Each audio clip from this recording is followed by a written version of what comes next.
Hi, everybody, and welcome to TradeStation.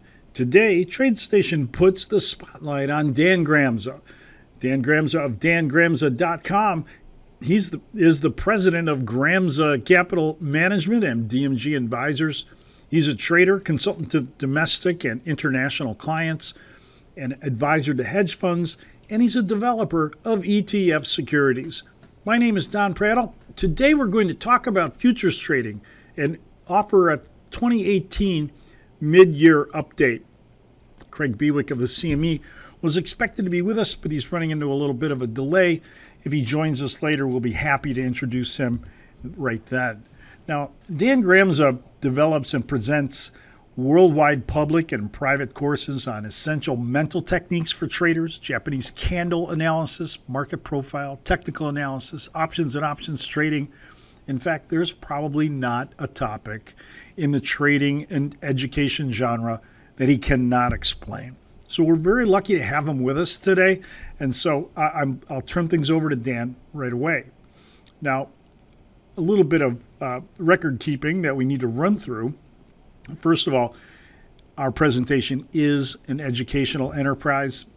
All of the symbols, all the trading ideas, and everything we discuss here are for demonstration purposes. They are not recommendations.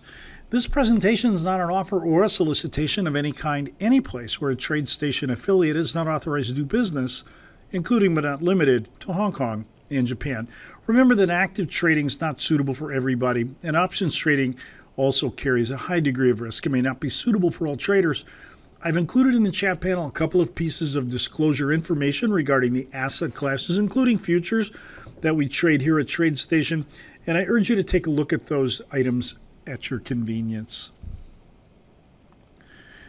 Dan has also included a futures trading disclaimer. Remember that futures trading is not suitable for everybody, and also it involves the risk of loss. They're leveraged instruments, and because only a percentage of a contract's value is required to trade, it's possible to lose more than the amount of money deposited for a futures position. So traders should only use funds that they can afford to lose without affecting their lifestyles.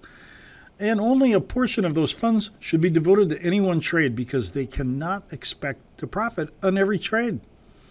All references to options refer to options on futures. A number of other items are here. Remember that the CME Group and TradeStation Securities are separate and unaffiliated entities, and we're not responsible for each other's content or commentary.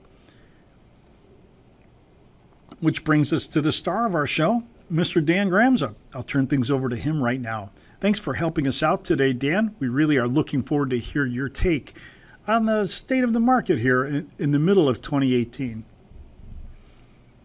Great. Thanks, Don. Hello, everyone.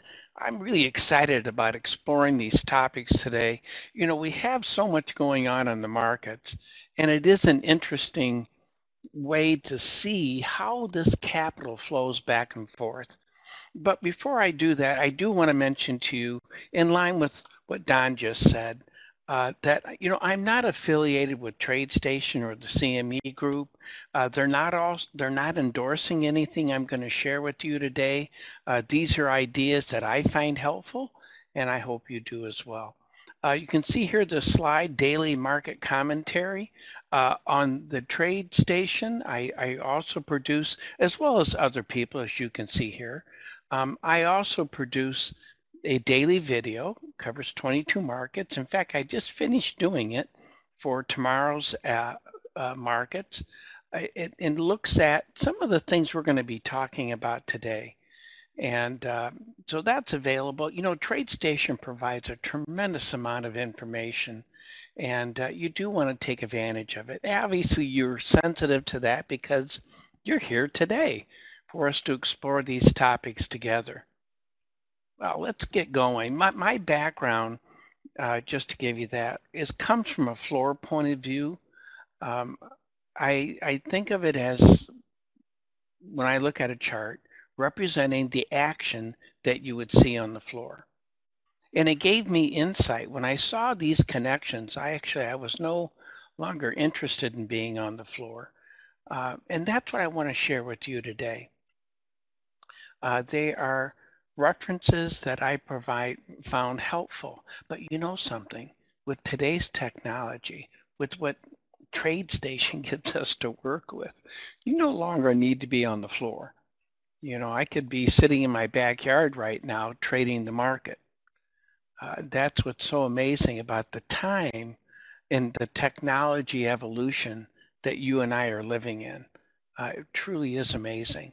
And I also have a chance to share ideas with traders in other parts of the world through a word of mouth network. A couple weeks ago, I was in Italy. Last week, I was in London. And today, I get to be with you. So let's move on. And let's talk about candle charts. I'm going to be using this as a tool to look at these markets. Probably a lot of you are familiar with this technique. And I have a couple thoughts on that before we get started. First, if you are familiar with it and our paths haven't crossed before, I'd like you to just put aside the traditional way you think of Japanese candle charts. Second, for those of you who are not familiar with Japanese candles, I just want to let you know that my discussion of these today is not the typical way to use these. There's about 80 candle patterns that you and I could talk about. But what I find is that by the time I get to number one, who's going to remember, or by the time I get to number 80, I should say, who's going to remember number one? The intent is not to look at patterns. The intent is to look at what this candle represents. Because when you and I look at a chart, I think what we're looking at is a record of human behavior. We're looking at a record of the collective beliefs of people who are trading that market. And I think you and I can classify that behavior. So before I show you this candle chart construction, I'd like you to think about a couple different points that it represents. First, I saw this in Tokyo at Bank of America in the mid-'80s. And I was there to teach a course, a different technique to customers of the bank. And a part of that, these were yield curve traders. We went into the dealing room to find trades on the 30-year Treasury bonds, which we're going to be looking at today, in fact. But anyways, I put some trades on. I'm walking out. The gentleman I'm with, Kuno-san, I asked him, I saw a fellow drawing by hand candle charts. In fact, those charts were on the 30-year bonds, a daily and a weekly chart. And he said, oh, these are Japanese candle charts. Now, and I said I'd never seen these before. But as he was explaining it to me, what I did see was a picture of what we would see on the floor. Here's the way I break this down, is that on the floor, you would have two groups of people that were trading. You have this thing called the pit. And on the outer edge of the pit, you would see brokers. And brokers are the people that are executing orders that you and I would put into the market, like TradeStation does. Only these are brokers that have the physical presence on the floor. So when their hands go in the air and their signals that you would see with their hands, you knew if they were buying or selling, and you knew the size, and you knew the price that they were bidding or offering. Inside of the pit were market makers, and those market makers were called locals. And a local or a market maker is someone that takes the other side of your trade. So if you want to buy, they will sell. If you want to sell, they will buy. If you have a bid and offer in a market, then that means you have a two-sided market, and you also have a market that has market makers. Now, the futures markets that you and I are going to be looking at today, just like stocks have stock specialists, the futures markets have market makers. So when you and I want to buy, they sell. Whenever you and I want to sell, they buy. So if the market is trading 7, 8, so the bid is 7, the offer is 8, that tells us what the market maker is willing to do. The market maker is saying, I'm willing to buy at 7 and I'm willing to sell at 8. So if you and I want to buy, they will sell that market to us at 8. If you and I want to sell, they will buy it back from us at 7. And because they're a market maker, they get to buy the bid, sell the offer, and buy the bid. So they can buy it at 7 and sell it at 8. Now, what's interesting about that is that theoretically 85% of the time, that's true. And they will make money. 15% of the time, it's still true, but they're going to lose money. So there's risk involved. But because of that is the reason why someone would spend a couple $1,000,000 to go on the floor of an exchange. Because they have the ability to have the business of being a market maker. Now, here's the other thing I want you to keep in mind. That market maker's in and out of the market in an instant. They want to buy the bid, sell the offer, buy the bid as fast as possible. Whether it is a person standing on the floor, which we don't really see anymore, or someone that's making an electronic market, which we do see. That also means something else to you and I. It means that that market maker does not cause a trend. They are in and out in an instant. So let's go back to the order that was going into the market, into the pit. That order that, let's say, you and I put in on TradeStation to buy a contract at the market, that order is executed and that position is still being held. So it's the order flow that goes into a market that causes a trend, that causes price movement. And I believe what you and I are going to look at now is a record of that order flow. So if the closing price is above the opening price, as many of you know, they draw a box between the open and close. That's one of the characteristics of a candle. And that box is called the body of the candle. I think it represents buyers coming into the market. And on the other side, if the closing price is below the opening price, I think that body represents sellers coming into the market. Now, why? Well, it's competition between order flow, among order flow that causes movement. An example would be anytime you see an auction. The auctioneer is now going to sell something and the opening price is 20. I want to buy it, you want to buy it. We both raise our hands in the air. I see you, you see me. And then what happens if I still want this and you still want it? I raise my bid to 21. You raise your bid to 22. We continue going back and forth. It's that competition between us that will cause the price of that item to move higher. Well, I believe that's what you and I are seeing a picture of here. If you can imagine that the market is opening at 50 and we are floor brokers now. I'm trying to buy 100 contracts at 50. You're trying to buy 100 contracts at 50. I raise my bid to 51. I get filled. You raise your bid to 52. You get filled. And throughout the day, the market goes up, it comes down. As we continue basically to buy this market, once in a while we have some people want to take profit and it sells off. But then it goes back up again. It goes back and forth throughout the day. And at the end of the day, we're trading 60. Why are we trading 60? Because net, more people wanted to buy this market than sell this market. That is why I say that candle represents buying. Now let's add a few more pieces. Here, the high and the low match the top and bottom of the candle. And as many of you know, that doesn't always happen. So here, the high price is above the body of the candle. That vertical line, called a shadow, I think represents sellers coming into the market.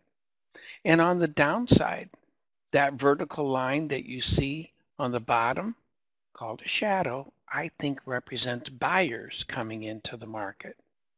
Now let's explore why that is. When this market opened, and it traded at that low price. Sometime during the life of that candle, it did. And when it did, it was trading lower than the opening price. That means the body of the candle at that point would have been red. But it got low enough to start finding buyers. And buyers, as they came into this market, they're competing against each other and they're driving prices higher. And it gets to the opening price. And then once it goes beyond the opening price, it's now trading above the opening price. So the body of the candle is now being formed and it's green. And they're competing back and forth until they get to that high price. Now, if it closed there, the green body would have extended all the way to the high, but it didn't. Because in this case, at that price level, selling started coming into the market. More people wanted to sell this market than buy it. And the result is they were competing against each other, bidding the prices lower and lower. And the result is we're seeing a market that closed above its open, closed lower than its high, which created that shadow. And I think it's sellers at those shadows, at that shadow that created this upper shadow.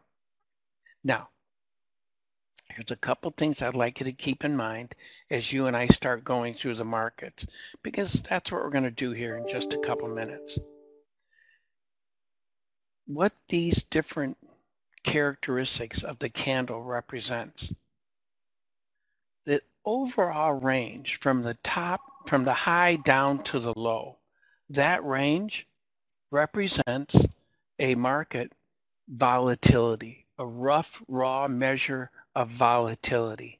If the ranges are getting bigger, well, it implies the market's more volatile, right? So it's a rough measure of volatility. The bodies represent, well, first, if it's green, represents buying, red represents selling, and it represents a level of commitment. Does the body extend all the way to the high? People are willing to go home long that market. So we see a high level of commitment. Do we see a market that closes way back down towards the low here, which implies a lack of commitment? So the size of the body is a measure of momentum, and it's a measure of that commitment. The shadows represent rejection, is the way you can think about it. Here, if the market traded at the high, that would be market acceptance. But the fact that you see a shadow means that the market is rejecting that higher price as sellers came in. All right. So those are just a few principles that I'd like us to think about as we start exploring these markets.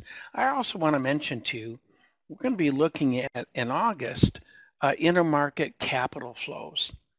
And, I think that's what you and I see when we look at a bunch of markets. We're going to see that today.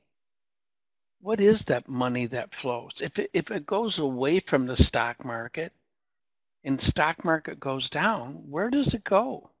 It goes someplace else. It could go into cash, or it could go into some other markets. Now we're going to explore that in more detail then in August, but let's take a look at some current markets right now. And I'm going to go over here, get that right.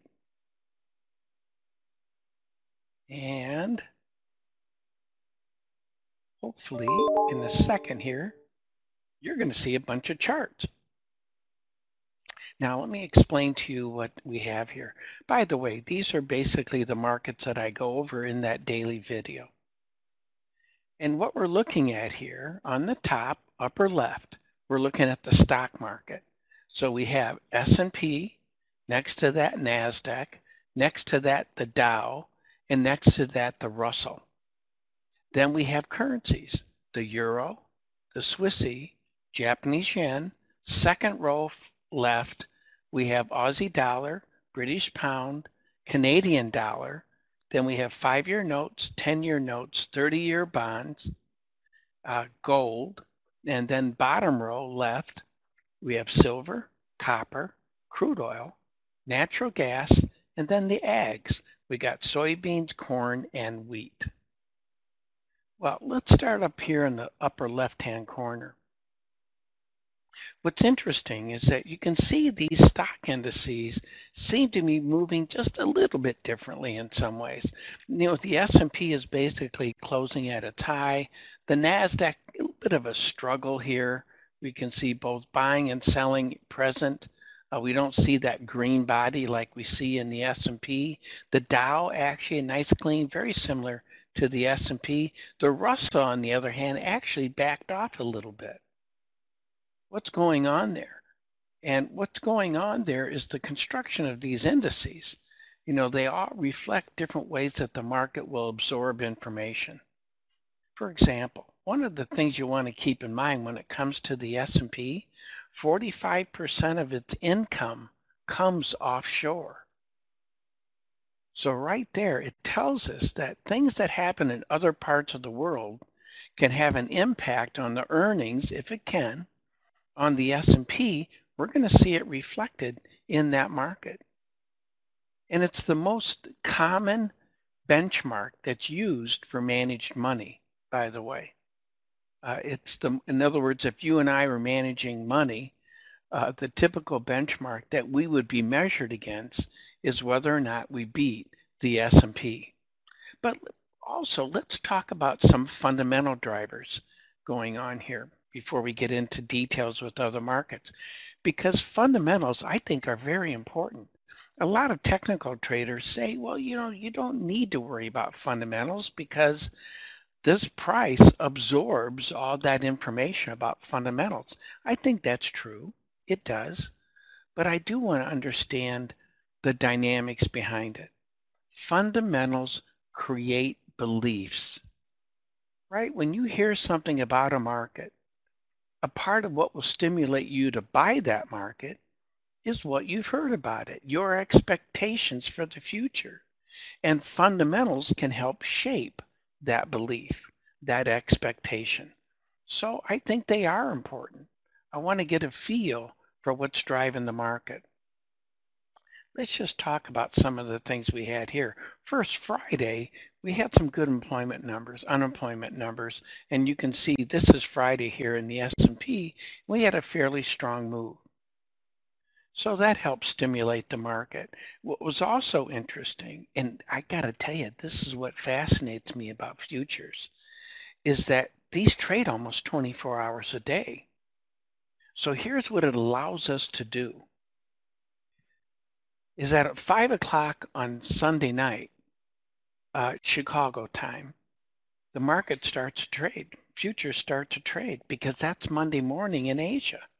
So what you and I would get to see if we were together on Sunday night, or even last night, we would see how the market absorbed Friday's action. In other words, I think it by time zone. How did Asia absorb that information from Friday? And it stayed positive. And we also had some positive fundamentals coming out in Asia too. Japan, their export numbers were up. China, the wholesale prices were up, which is good for its economy. The UK manufacturing is up because that's the next time zone, isn't it? We can see how Asia begins. We get to look at Europe because I'm here in Chicago. And so I see what Europe brings to me in the morning. Is it weaker? Is it stronger? You know, UK manufacturing was up. German expectations of economic growth actually were down. In the United States, we had US job openings. They were down. And that says something. People now are willing to leave a job to find better opportunities. And so it's a good sign for our economy.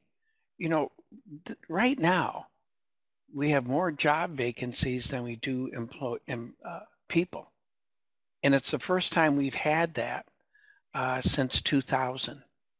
So it's a barometer that the belief and the action that people are taking is positive. Their outlook is positive. Like this week, we're expecting positive earnings. And, you know, we had PepsiCo They came out with a strong second quarter earnings. A lot of people are going to be waiting to see what happens on Friday. Friday morning, we have some of the banks, Citi, JP Morgan. So they're going to be looking at that. What's also interesting today, when I think about what was going on, Germany and China, they reiterated their free trade between them, and you wonder, why are they doing that? And is it the fact that tariffs are now on the front burner and they're, are forcing themselves to maybe say that again? When it comes to tariffs, just a minute about that is, you look at these charts. Let's talk about tariffs just for a second. We have used tariffs in the United States for a number of years. If you look at 1894, Grover Cleveland got a 50% tariffs on imports. In the late, actually right before World War I, we had tariffs. After World War I, we had tariffs. At the end of the 20s, we had tariffs. And a lot of people said that caused the recession. But there's been no proof or anything that shows that that was indeed the case. Also, let's bring it up forward. President Reagan, President Clinton, President George W. Bush, President Obama, all of them used tariffs. All of them had steel and aluminum tariffs. Now, I don't remember much when President Obama did that, but this time around, when we talked about it, it had a huge impact. The markets really got jittery. They said, oh my God, trade war. That's a great headline, but I don't believe we're in a trade war. If you look at the amount of impact of a tariff on the total big picture trade, it's very small. Does it have an impact on certain goods that you and I may buy? Yes, it could. But is it detrimental to global growth? At this point, who knows where it goes? At this point, I don't think it is. Excuse me. A couple other items. Kavanaugh was nominated for the Supreme Court. It'll be interesting to see how that process works out for him. And he began that today. So a decision was made in that area. All these things I'm talking about, it's being absorbed in these markets that you and I are looking at. So let's take the S&P. And I'd like to open that up a little bit. And let's take a look. I'm going to change the time period here. So we're looking at a monthly chart. And we can ask ourselves, this goes back to 2000, well, actually before that. Here's 2008. Remember how the market came off? Here we are at 2009. Now we could ask ourselves, and the reason I start here, is this market cheap? Is this market expensive? Is this market at value? So when I think about where we've come from and where we are now, a way to give me a feel for where we are now is to ask those questions. Right? So if we were trading here, let's say, in the middle of this range, we'd say, well, it's not at extreme lows, it's not at extreme highs, it's basically at value. Well, here we are at historic highs. Now, it doesn't mean we don't want to buy it. It just means that we're at significantly high levels. I know I'm buying something near its highs. I mean, you could have said the same thing back here, that it's way too high, right? I can take this chart and move it down here, and they've done studies with this. And now you ask people, do you think there's upside potential for this market? And in general, they would say, yeah, I think there is.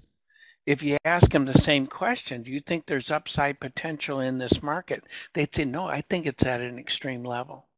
So we want to keep that in mind when we're looking at a chart. What does it give us a feel for? Right now, on this monthly chart, it shows us that the market's trying to go higher. Now, there's a couple of things I want to point out to you. We're going to use it in other markets as well. All right, let's take a look. I'm going to blow it up a little bit more so you can see it a little bit easier. It's when you see a larger move like this. You want to see how the market behaves afterwards. This big move here to the upside, I call that a benchmark candle. And I look at the midpoint and the low of that benchmark candle. And notice what we did in one period, 1 month, it took 1, 2, 3, 4 months, and we were breaking down below that low. But look at the lows. They bought it right back, right? Shadows on the bottom represent buying. So basically, this behavior stayed inside the range of that one candle. So the bias was for a move to the upside. We saw it here as well. Look at that one green candle and look how we stayed inside that range. Bias for a move to the upside. All right, and here's where we are right now. We know that those highs that we see here previously, that's at around 2,800. Those are big challenges for the Dow. For the S&P. So if the S&P is going to overcome these levels that we found sellers before, we need to see a move above 2,800. Also, it's going to be important to see how we move above 2,800. In other words, if we move above 2,800 and leave a big shadow on the top, that's not a good sign for continuation. If you go with the concept that the shadows on the top represent selling, and if we trade above those levels, it means that people who sold it are losing money, they buy it back, they add buying order flow, and if we trade above those, it should close strongly. In other words, around 28.40 to 28.50. That would be our objective to the upside to see how the market behaves. The next level would be above 2,900. Which would take us above that previous swing high. Now this candle here, we really can't say much about because, we're just at the early part of July. Who knows how this is going to finish? And that's one thing about candles. We don't know what it is until it is done. So other than saying that buyers are here, in fact, let's do this. Let's take this and let's look at a weekly chart. There we go. See that weekly chart also tells us something. Here's last week. And see, here's your benchmark candle. See how we came down and immediately came right back up? Do you notice that? I call that an equal and opposite. Let me move that over for you. That's the same as a shadow. In other words, it implies rejection. All right, last week, did we get out of the market at the end of the week? Because that's something else that a weekly chart tells us. You have a market imposed time frame on Friday. People have to make a decision.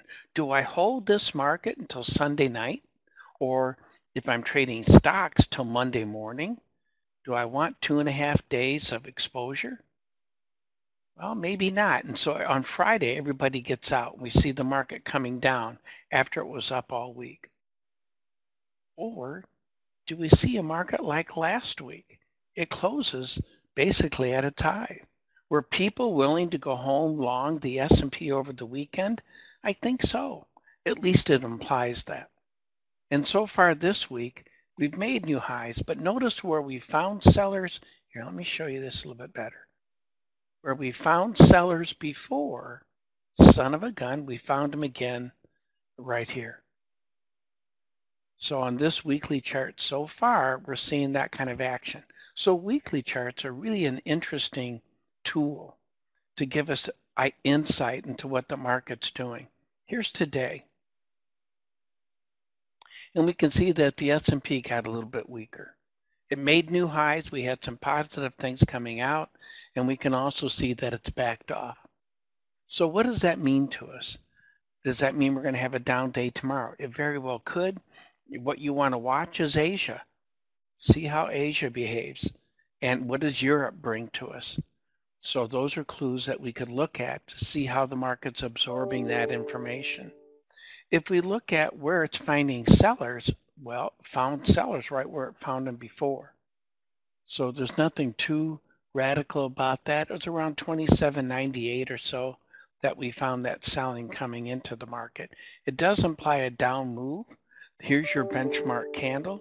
So how it moves over the next couple days, Ooh, that could be important for us about that longer term point of view. Now, when we look at these stock indices, you see the NASDAQ also was backing off a bit, and also the Dow. That was nice. And remember, it was a green candle when we started.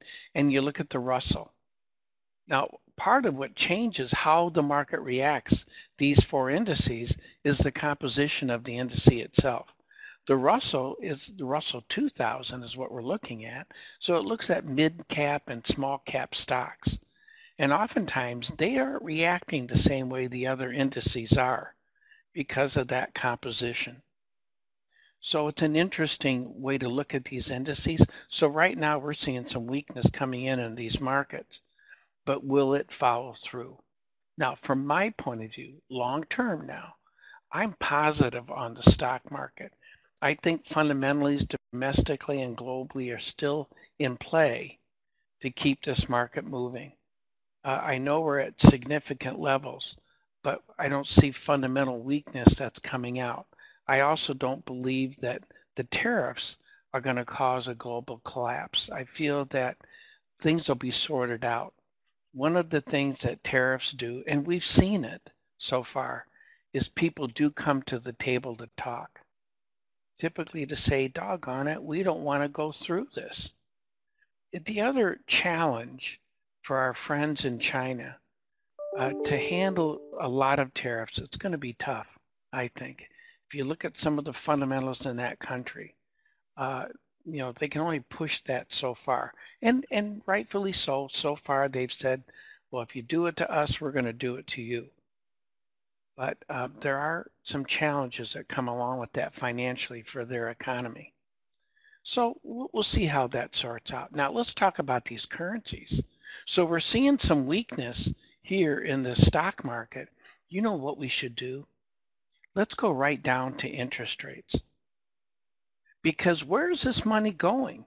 If the stock market's coming down, people are uncertain, they're uncomfortable. What's going to go someplace? Probably where they're comfortable. Look at the 10-year notes, look at the 5-year notes, and look at the 30-year bonds. You know, those, when we started, the 5 years were red. And so were the 10 years. Those were red. They're not red anymore. So what it tells us is that capital, remember, look at the shadow. It's just the opposite of what you're seeing up here in the stock market. Huh.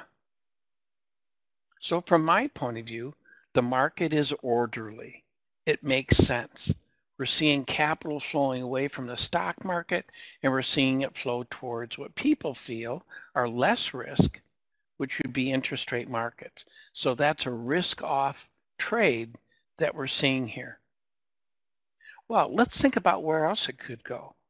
If people don't have confidence in the stock market at this moment, would they have confidence in the US dollar? Well, let's take a look at the euro. The euro is a way for us to get a feel for that action. And what you see here is the euro, this shadow's on the bottom, right?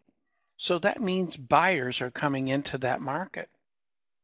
And what it also tells us is that the US dollar is weaker. When you see this market going up to the right, it means that the euro is getting stronger. It's getting more expensive, and the US dollar is getting weaker. And so what we're seeing here, see how it just clicked up a bit? So it's telling us that the US dollar is getting weaker, not only against the Swissy, but against, the euro, but also the Swissy. Also, Japanese yen's actually firming up a bit. Now, Japanese yen is unique in the currencies because it can also act as a reserve currency. But let's check out the Aussie dollar, a commodity currency. That's getting stronger against the dollar. Now, the British pound, a little bit. But gosh, there's so much going on in England right now, isn't there? I mean, with the UK and Brexit, it's really the dominant factor there right now. And over the weekend, for Theresa May, I mean, she had David Davis, who was the Brexit secretary, and his deputy quit on Sunday. And then she had Boris Johnson, you know, who's very pro Brexit. He's the UK was the UK Foreign Secretary, and he said, "I'm out of here." They felt that the Brexit wasn't strong enough, that it wouldn't break the links to the EU. There'd be too much linkage there, and that would prevent the UK from signing trade agreements with other countries. That was part of their feeling. Well, you know something? There are some big challenges ahead for our friends in England. I mean, there's 1,100 trade agreements that have to be renegotiated, 6,000 rules that have to come off the books, and a lot of issues that still have to be settled. I mean, if I've retired and I'm living in southern Spain and I'm a British citizen, what happens to my benefits? If I'm a soccer player or a football player in the Premier League in England, what's my status? There's 200 of them. You know, so anyways, there's a lot of things that have to be sorted out. And you know, this currency, it's really reflecting that, isn't it? Let me get over here to it. It's really reflecting that. It's an inside day, relatively quiet, and I'm looking for that kind of behavior.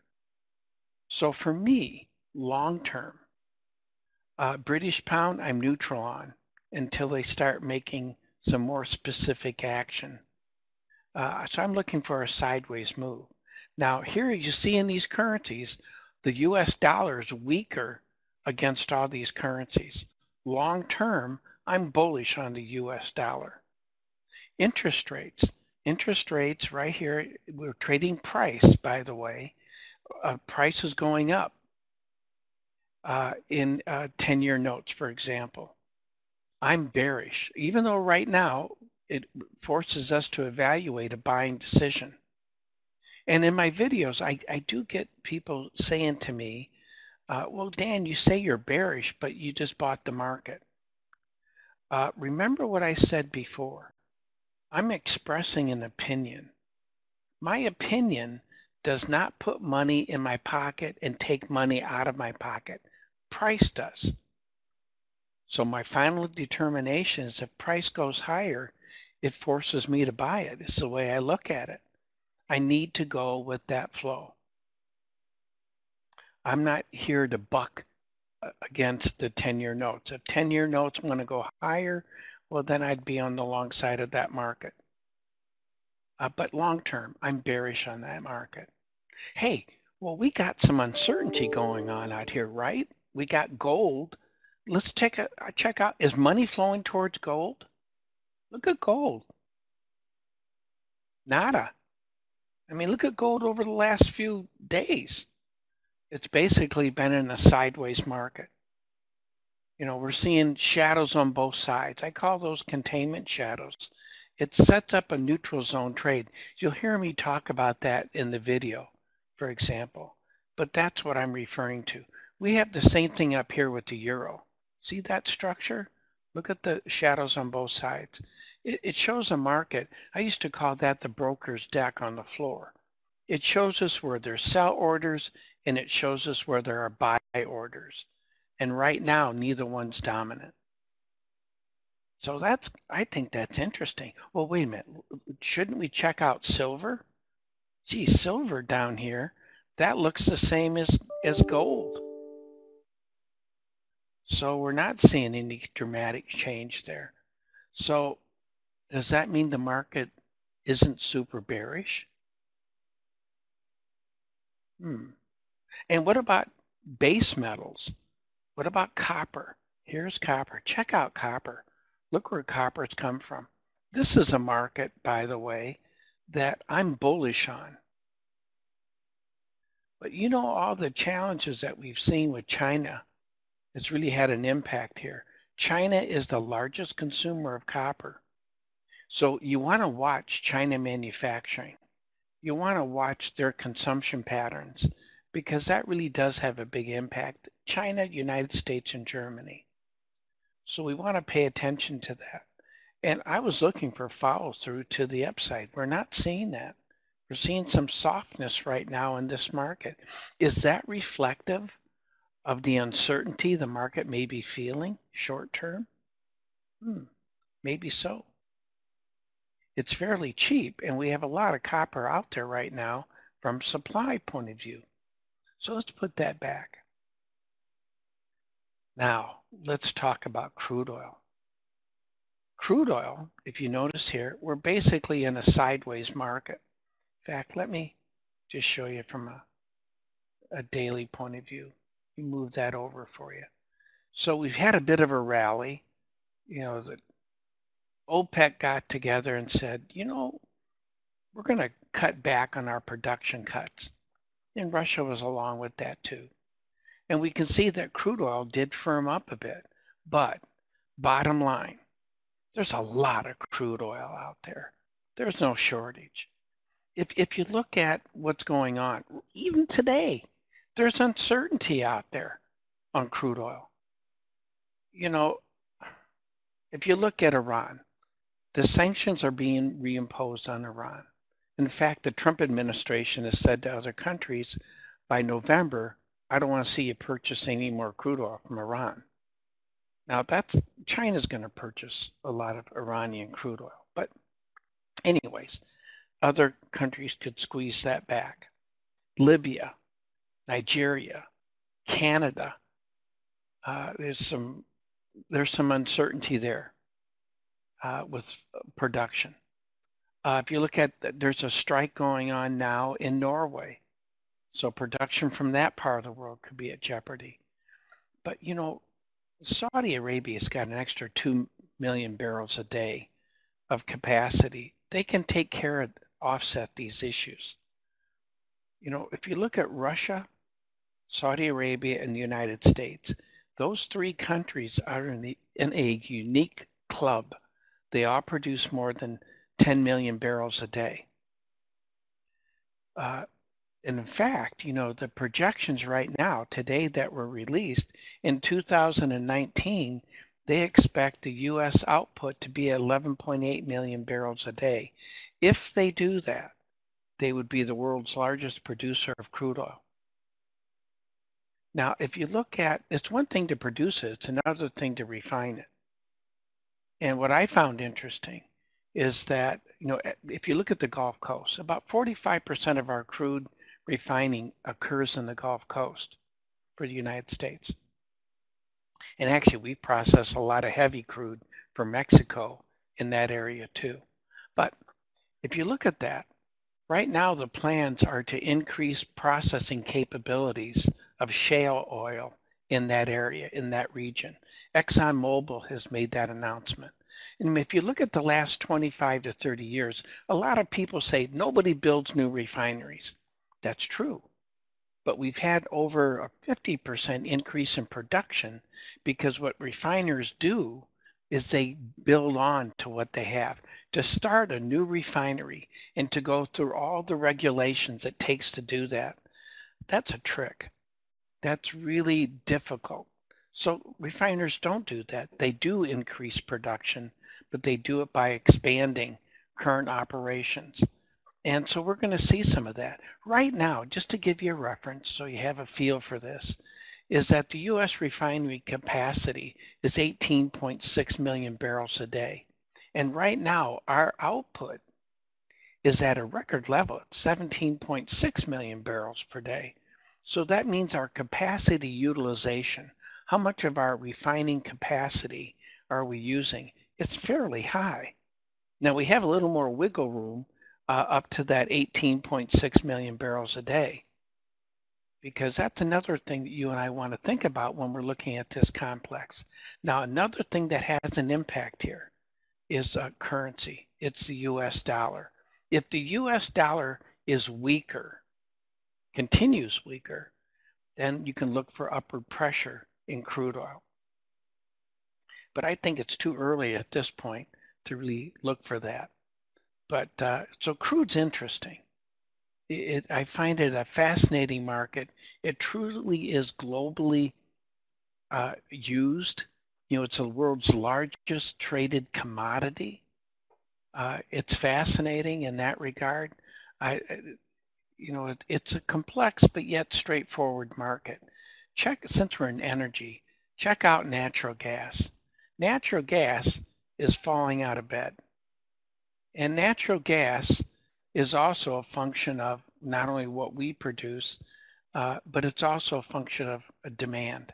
And right now we have more supply than we do demand.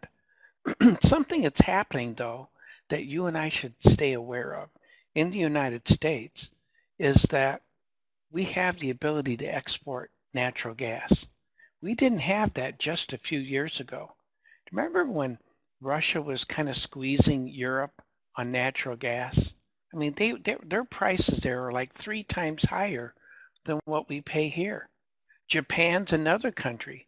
They pay very high natural gas prices. They have to import it all. And people are saying, well, why don't we sell some of our natural gas to Europe or to Asia? Well, the fact was that we didn't really have a lot of export facilities. Now we do. And now we are exporting natural gas, but we have a lot of it. And so when you and I see this, the big challenge here is not that we're just below $3. It's that we're approaching levels that we found buyers before, and they've been very consistent. So at 275 down to about 270, that's where you want to see or look for the possibility of a bounce, where you start looking for shadows on the bottom. So natural gas, long term. In that market, until we see buyers coming back in, I don't see a reason at all to be a buyer of natural gas. Now we could look at some seasonals with regard to this, but at this moment, I don't really see a reason to jump up and be long. Right? We're seeing sellers coming in today with both hands. I realize that's a floor term.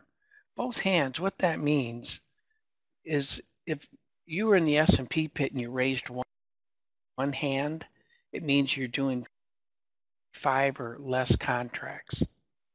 If you raise both hands, it means you're doing more. You're doing a larger volume. So that's all that means. It means that they're really selling into it. So let's put that guy back. And one area that I think we could talk about a little bit, and that's soybeans. A lot of things impact this market. It's such a tough business to be a farmer. I have so much respect for people who do that and take on that risk. That's why hedging is so important in that area. Also in energy too. I deal a lot with oil companies and more are taking on hedging. Some of the agricultural companies I deal with, they're actively hedging the market. And we can talk about that in more detail sometime if you like. But let's talk about soybeans. What do we expect to see with soybeans? And let's go back to those doggone tariffs. One of the things that if we look at grains, we could talk about meats. China's consumption of protein, which is something you look at when a country improves their disposable income, is the consumption of protein. Their consumption of chickens increased 500%. So we see that change. If you look here at soybeans, let's think about it. They buy a lot of soybean meal because that's the high protein feed for animals. Also corn. And if those are priced too high, people will use wheat for feed. What I find interesting about the tariffs is that China is the world's largest consumer of hogs, of pork. In the United States, there's a company called Smithfield's. And Smithfield's is the largest company in the United States that produces pork. What I find interesting is that China has imposed a 25% tariff on pork. China owns Smithfield's. So kind of an interesting situation, isn't it? But let's talk about beans. Here we see the tariff issues. We saw the market kind of rallying for a bit. We thought maybe supplies would be tight. We're not seeing that. But even though the market's pulled down, remember, this is your benchmark candle. If we can make new highs here above 883, 884, someplace in that range, we would expect a potential move back to the upside. But right now with these products, we don't know what we're going to get, right? Soybeans, the critical time for this market will be August. Watch this, the first couple weeks of August. Right now, it doesn't need a lot of moisture to grow. First couple weeks of August, it needs subsoil moisture to flower and determine how many beans and pods and the size that we're going to get. That's a real critical time for this market. Hey, let us put corn up here too. And corn is also a market that's trying to sort out what to do. Look at this. Look where it's come from. I mean, gosh, what a tough business. I mean, if you were a farmer, you've lost a third or at least 25% of your potential profit here as this market moves down. This is the largest crop that we have in the United States. It's usually in the 70-some billion dollar range. Soybeans would be number 2, hay is number 3, and wheat is number 4. But what a struggle. It's not really sure what to do, and I'm looking for more of the same for corn. I'm looking for a sideways move until we get to the last quarter of this year. So I don't look for any big movement. I think the struggle we're seeing is going to continue. But let's take a look at wheat. Wheat is something that globally we had a lot of supply of, and you're going to see some volatility in this market as I pull this down. But it's really been range bound. 560 to 460 is the range that we've seen here. So if I ask you, is this cheap or expensive, or is it at value? And right now we're kind of at value, about maybe a little bit under value. So it's relatively cheap in that regard. But again, we don't see strong signs of buyers in this market. We don't see consistency of buying coming into this market. And the result is I'm looking for the continuation of a sideways move here. Global supply right now for wheat is still looking healthy. And so I don't think there's any strong fundamental reasons to look to be a buyer at these levels. So just a couple ideas to keep in mind. I hope the review that you and I have looked at in these markets give you a few things to think about. Things to think about with regard to these products, with regard to, let me put my slide back up there. There we go. With what we're seeing here, the tool that we can use in terms of candles, that's just one tool. There's a lot of things that we could use, but I think it helps you and I get a feel for what this market's trying to do. And let's see here. Are there any questions I need to? Okay, we're talking about resizing. I think that's all been discussed. But so first, thank you very much for sharing your day with me. Hope you've gained some insights to think about what's going on with these markets. I'm looking forward to being with you next month because then we can really explore these interrelationships and review some of these ideas. Don, thank you very much. I want to thank TradeStation and the CME Group for making today possible so that you and I can explore these topics together. Thank you, Don.